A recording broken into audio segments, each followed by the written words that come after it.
Hello friends, welcome to my channel. आज मैं आपके लिए जो टॉपिक लेके आई हूँ वो है मौलिक अधिकार। फ्रेंड्स, मौलिक अधिकार है क्या? आखिर ये भारतीय नागरिकों को क्यों दिया गया है? तो फ्रेंड्स, मौलिक अधिकार जो है भारतीय संविधान द्वारा दिए गए नागरिकों को वे गारंटी है जिसकी उन्हें रक्षा होती है, जिससे उनकी रक्षा होती है और जो उनको सुरक्षा प्रदान करता है। ये एक गारंटी है और भारतीय संविधान जो है ये नागरिकों को इसलिए देता है जिससे उनका विकास हो सके। मौलिक अधिकार देने के पीछे कुछ कारण भी थे, जैसे कि जब देश अपना गुलाम था तो उस वक्त जो भारतीय लोगों के साथ जो अंग्रेजों द्वारा अत्याचार किए जाते थे, फिजिकल और मेंटल टॉर्चर किए जाते थे, उससे क्या था कि उनका विकास कहीं ना कहीं रुकता जा रहा था। और जब देश आज़ाद हुआ तो उस वक्त ऐसा था कि जब संविधान निर्माता जो थे वो ये सोच रहे थे कि हमें भारतीय नागरिकों को कुछ ऐसे अधिकार देने चाहिए जिसकी वजह से उनका लोकतंत्र की स्थापना हो सके।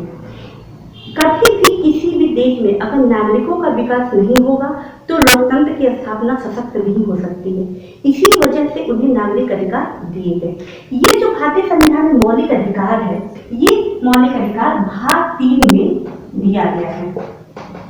संविधान के भाग 3 में दिया गया है और इसी भाग 3 को मैग्ना कार्टा के भी नाम से जाना जाता है।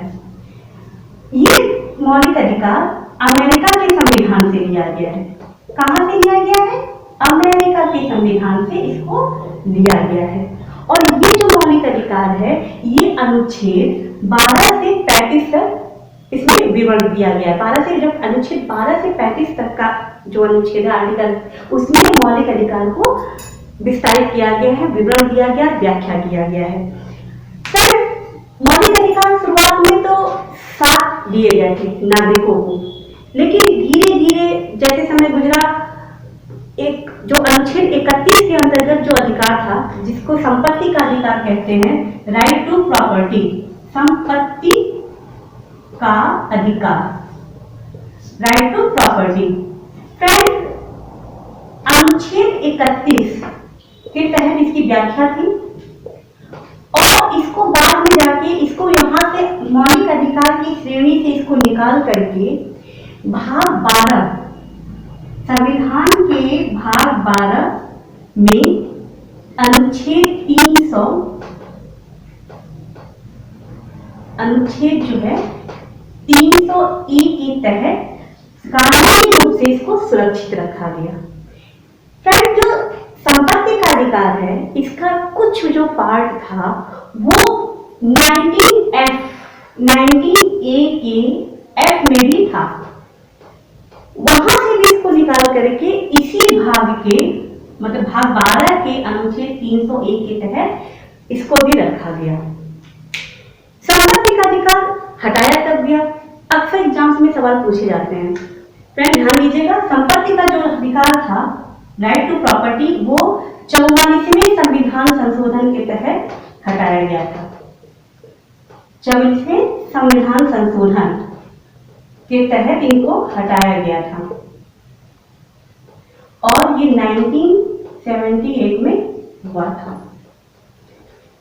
इस प्रकार से जो हमारा मौलिक अधिकार है भारतीय संविधान द्वारा पहले 7 दिए गए, लेकिन बाद में जब इसको हटा दिया गया या इसकी मौलिक अधिकार की श्रेणी से निकाल करके जब भाग 12 के अनुच्छेद 300A में पहुंचा दिया गया तो इसके बाद हमारे पास जो मौलिक अधिकार बचते हैं वो सिर्फ 6 ही मौलिक अधिकार बचते हैं जो नागरिकों को दिए गए हैं।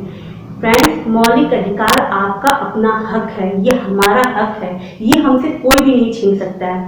मौलिक अधिकार जो है वो सिर्फ एक ही शर्त में स्थगित किए जाते हैं, उसमें भी अनुच्छेद 20 और 21 को टच भी कोई नहीं कर सकता है हमसे छीनने के लिए। मौलिक अधिकार अगर राष्ट्र में राष्ट्रपति शासन लागू होता है तो अनुच्छेद 20 और 21 को छोड़ करके ये मौलिक अधिकार कुछ समय के लिए स्थगित कर दिया जाता है जिस समय तक वो शासन लागू होता है। इस तरह से मौलिक अधिकार हमारा हक है, ये हमसे कोई नहीं छीन सकता। अब आइए देखते हैं कि कितने हमें मौलिक अधिकार हमें मिले हैं। ये हमारे 6 अधिकार है जो हमें भारतीय संविधान द्वारा दिए गए हैं। सबसे पहला अधिकार है समता का अधिकार या समानता का अधिकार। फ्रेंड, समता का अधिकार जो है वो हमें अनुच्छेद अनुच्छेद 14 से 18 के तहत मिला हुआ है। फिर आता है स्वतंत्रता का अधिकार, ये जो है हमें अनुच्छेद 19 से 22 के तहत मिला हुआ है। फिर शोषण के विरुद्ध अधिकार, ये जो है हमें अनुच्छेद 23 से 24 के तहत मिला हुआ है। ये धार्मिक स्वतंत्रता का अधिकार अनुच्छेद 25 से 28, और संस्कृति एवं शिक्षा संबंधी अधिकार जो मिला है वो अनुच्छेद 29 से 30 के तहत मिला है। और संवैधानिक उपचारों का अधिकार, फ्रेंड्स ये जो अधिकार है जो अनुच्छेद 32 में निहित है, ये बहुत ही इंपॉर्टेंट अधिकार है। वो इसलिए क्योंकि जो भी मौलिक अधिकार हमें मिले हैं ये इसी के तहत हमारी इनकी रक्षा होती है। इसलिए संवैधानिक उपचारों का अधिकार को डॉक्टर भीमराव अंबेडकर ने भारतीय संविधान का हृदय में कहा है, इंपॉर्टेंट हमारा ये अधिकार है।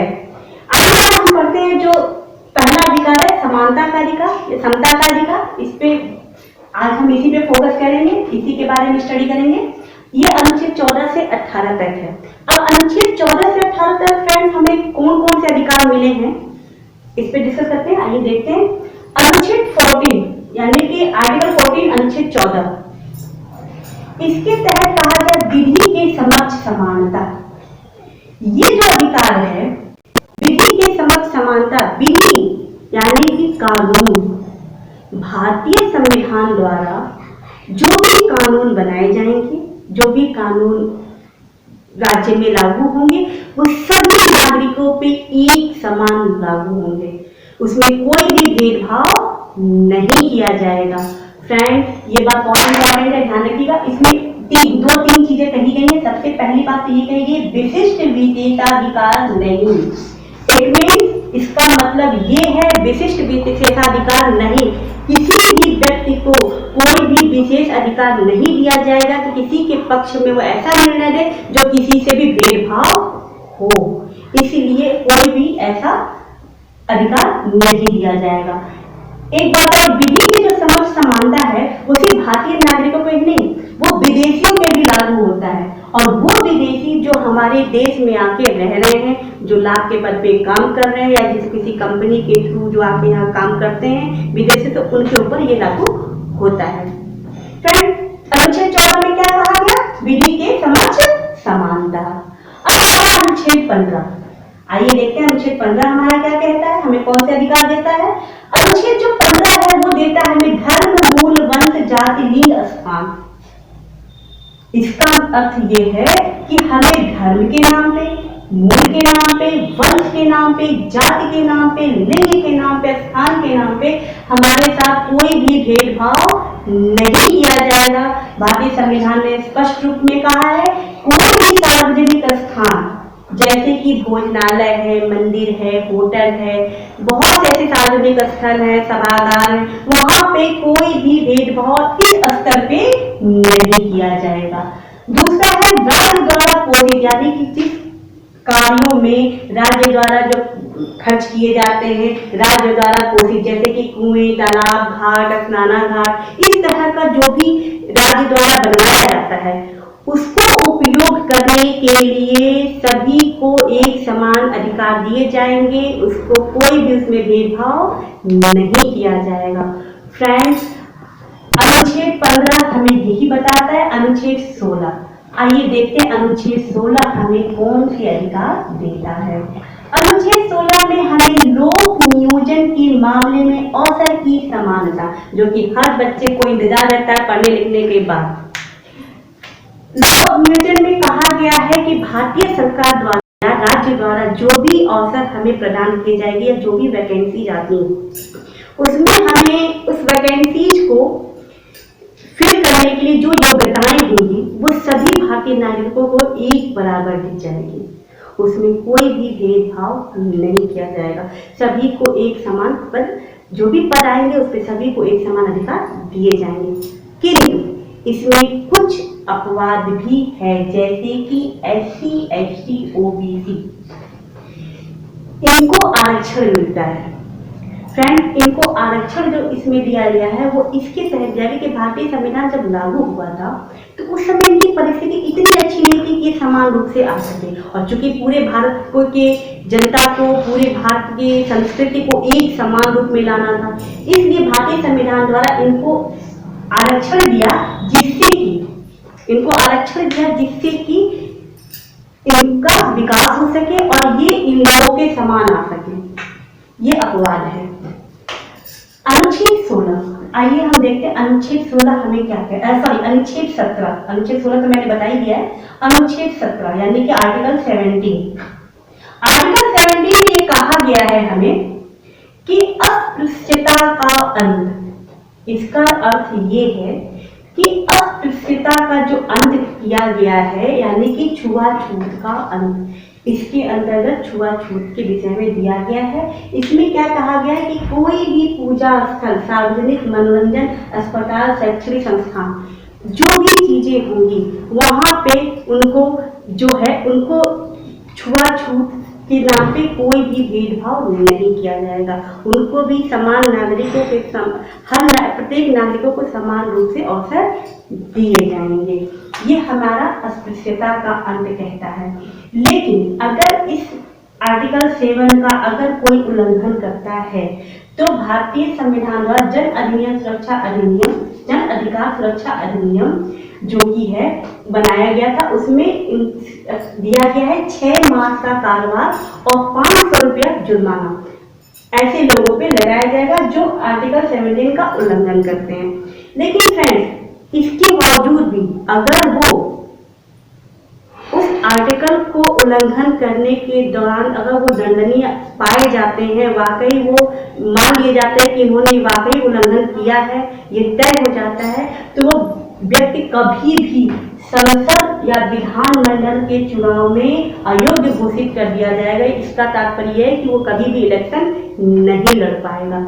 इसीलिए अस्पृश्यता का अंत आर्टिकल 17 में भी कहा गया है। अब आया आर्टिकल 18 यानी कि अनुच्छेद 18। अनुच्छेद 18 जो हमारा कहता है वो कहता उपाधियों का अंत, यानी कि जितने भी टाइटल हमारे भारतीय संविधान द्वारा दिए जाते हैं वो जो दिए गए थे उनका वो अंत कर दिया गया है, क्योंकि हमारे भारतीय संविधान द्वारा किसी भी भारतीय नागरिकों को कोई टाइटल नहीं दिया जाएगा और ये सिर्फ और सिर्फ आर्मी और एजुकेशन डिपार्टमेंट को छोड़ करके। जैसे एजुकेशन डिपार्टमेंट का मतलब आप क्या समझ रहे हैं, जैसे कि सेना और विद्या को छोड़ करके कोई भी उपाधि नहीं दी जाएगी। एक्चुअली मैं उपाधियों का अंत का एक रीजन भी था, उसके पीछे थोड़ी सी पृष्ठभूमि भी थी। जो अंग्रेज जो थे वो बड़े होशियार टाइप के इंसान थे। वो क्या करते थे कि जब कुछ भारत में जो सक्षम लोग थे उस समय, जो थोड़े से पैसे वाले थे, सक्षम थे, पढ़े लिखे लोग थे, वो क्या करते थे अपने पक्ष में लाने के लिए और अपनी वास्तविक चीजों से जुड़ ना सके इसलिए उन्हें कुछ टाइटल दे दिया करते थे, जैसे कि राय बहादुर, राय साहब, राज बहादुर, महाराज, इस तरह के उन्हें टाइटल दिया करते थे। तो फिर इस टाइटल का क्या होता था, बड़ा दुरुपयोग होता था। इसीलिए जब भारतीय संविधान बना और जब संविधान निर्माताओं ने देखा इस तरह की सिचुएशन, उन्हें एक समानता देने की, भाई देखिए किसी भी व्यक्ति को टाइटल दिया जाएगा तो कोई ऊपर हो जाएगा, तो समानता कहाँ रह जाएगी। तो समानता बनाने के लिए ही इस उपाधियों का अंत किया गया, क्योंकि भारत के सभी व्यक्ति नागरिक सभी समान हैं, कोई उच्च नीच, कोई जाति पाति, कोई भेदभाव कुछ भी नहीं है। हर व्यक्ति को समान अधिकार संविधान के द्वारा दिया जाएगा। तो अगर उपाधि दे दी जाएगी तो उपाधि का वो दुरुपयोग करेंगे, इसीलिए इसका उपाधियों का अंत कर दिया गया। अब इसमें कहा क्या गया, जो सेना है, भाई सेना बहुत इंपॉर्टेंट पार्ट है हमारे देश के लिए, वो हमारे लिए जान देते हैं, बॉर्डर पे हमारे लिए लड़ते हैं, तभी हम सुकून से सो पाते हैं। तो इसलिए सेना और विद्या इसलिए कि विद्या हमारे देश की धरोहर है। भाई एजुकेशन नहीं होगा तो आप आगे कैसे बढ़ेंगे, आगे नहीं बढ़ेंगे तो देश का विकास कैसे होगा। तो एजुकेशन बहुत इंपॉर्टेंट पार्ट होता है, इसीलिए आर्मी और एजुकेशन को छोड़ करके कोई भी उपाधि भारतीय नागरिकों को नहीं दी जाएगी। इसमें 2-3 चीजें और भी कही गई है, जैसे कि दूसरा ये है कि भारतीय नागरिक जो विदेश में जाएंगे तो विदेश राज्य द्वारा उन्हें कोई भी उपाधि नहीं प्राप्त करनी है, यानी कि भारतीय जो नागरिक हैं वो विदेशी उपाधि प्राप्त नहीं कर सकते हैं। फिर तीसरा इसमें कहा गया कोई भी व्यक्ति जो लाभ के पद पे है, राज्य द्वारा कोई भी विदेशी जो है जो लाभ के पद पे हैं, वो बिना राष्ट्रपति के सहमति के विदेश उपाधि नहीं प्राप्त कर सकते, नहीं ले सकते। अगर उन्हें विदेश में जाकर के कोई उपाधि लेनी है, उन्हें कोई ऑनर मिल रहा है, तो उसके लिए उन्हें पहले हमारे देश के प्रेसिडेंट से उनको परमिशन लेनी होगी, तब जाकर के वो उपाधि ले सकते हैं। इसके बाद एक और इसमें बात कही गई है, इसमें एक और पार्ट है, कोई भी भारतीय नागरिक जो लाभ के पद पे है वो विदेशी राज्य द्वारा बिना राष्ट्रपति के सहमति से कोई भी भेंट, उपलब्धि या पद ग्रहण नहीं कर सकता है। ये सिर्फ विदेशी के लिए, भारत के लिए भी यही चीज है कि कोई भी भारतीय नागरिक है अगर कोई लाभ के पद पे है तो विदेशी राज्यों से बिना राष्ट्रपति के सहमति से कोई भी गिफ्ट है, उपलब्धि है, मतलब या पद है, कोई भी वो प्राप्त नहीं करेगा, कोई भी गिफ्ट कुछ भी नहीं लेगा, कोई उपाधि नहीं लेगा। अब आता है कि हमारे वहाँ जो भारत में जो पद्म भूषण, भारत रत्न और पद्मश्री जैसे अवार्ड दिए जाते हैं वो क्या है, उपाधि है या पुरस्कार? लोगों में बहुत कंफ्यूजन होता है, तो एक बार ध्यान से आप जान लीजिए, उसको मान भी लीजिए और देख लीजिए कि सुप्रीम कोर्ट जो है 1996 में, सुप्रीम कोर्ट जो है वो 1996 में कहा है कि भारत रत्न, 1996 में ये कहा है सुप्रीम कोर्ट ने कि भारत रत्न, पद्म भूषण, पद्मश्री जैसे राष्ट्रीय जो पुरस्कार है वो राष्ट्रीय पुरस्कार है, कोई उपाधि नहीं है। इसलिए ये कंफ्यूजन में आप दूर रखिएगा, वो कोई उपाधि नहीं है, वो राष्ट्रीय पुरस्कार है और वो सिर्फ नेशन में के लिए जो अच्छे काम करते हैं, जो नेशन के प्रति डेडिकेटेड होते हैं, उनको ये राष्ट्रपति द्वारा इनको ये पुरस्कार दिए जाते हैं। और हाँ, एक बात और, भारतीय संविधान में ये भी कहा गया है कि अगर ये पुरस्कार जो इनको मिलते हैं ये कोई भी अपने नाम के आगे या पीछे सफिक्स के रूप में यूज नहीं कर सकता है। अगर इसको यूज करेगा तो ये भारत राष्ट्रपति द्वारा, भारत संविधान द्वारा इसको वापस भी ले लिया जाएगा। इसलिए ये बहुत इंपॉर्टेंट है ये जानना कि ये सिर्फ राष्ट्रीय पुरस्कार है, न कि उपाधि। तो फ्रेंड, आज के दिन हमने क्या देखा कि आज हमारा समानता का अधिकार खत्म हो गया 14 से 18 आर्टिकल के दौरान, और हमने 14 में क्या देखा, विधि के समक्ष समानता मिला। 15 के अनुसार क्या, आर्टिकल 15 में क्या हमने देखा कि धर्म, मूल, वंश, जाति, लिंग, स्थान के नाम पे हमें अधिकार मिले। अनुच्छेद 16 में हमें कहा गया कि लोक नियमन के मामले में, यानी कि कोई भी पद अगर आता है भारतीय सरकार के द्वारा या राज्य के द्वारा तो उसमें हमें समानता मिलेगी। अनुच्छेद 17 में अस्पृश्यता का अंत के बारे में बताया गया और अनुच्छेद 18 में जो है वो उपाधियों का अंत दिया गया है। इस प्रकार आज का जो हमारा टॉपिक था समानता का अधिकार, ये समाप्त होता है। नेक्स्ट वीडियो में हम आपके लिए स्वतंत्रता का अधिकार लेके आएंगे और जल्द ही लेके आएंगे। अगर मेरा वीडियो आपको बहुत अच्छा लगा या अच्छा लगा तो प्लीज इसे लाइक जरूर कीजिएगा, सब्सक्राइब भी हमारे चैनल को कीजिएगा और बेल आइकन को जरूर प्रेस कीजिएगा, जिसकी वजह से मेरे आने वाले वीडियो का नोटिफिकेशन आपको मिल सके। और हाँ, एक बात और, प्लीज उसे शेयर भी कीजिएगा। Thank you so much, bye friend.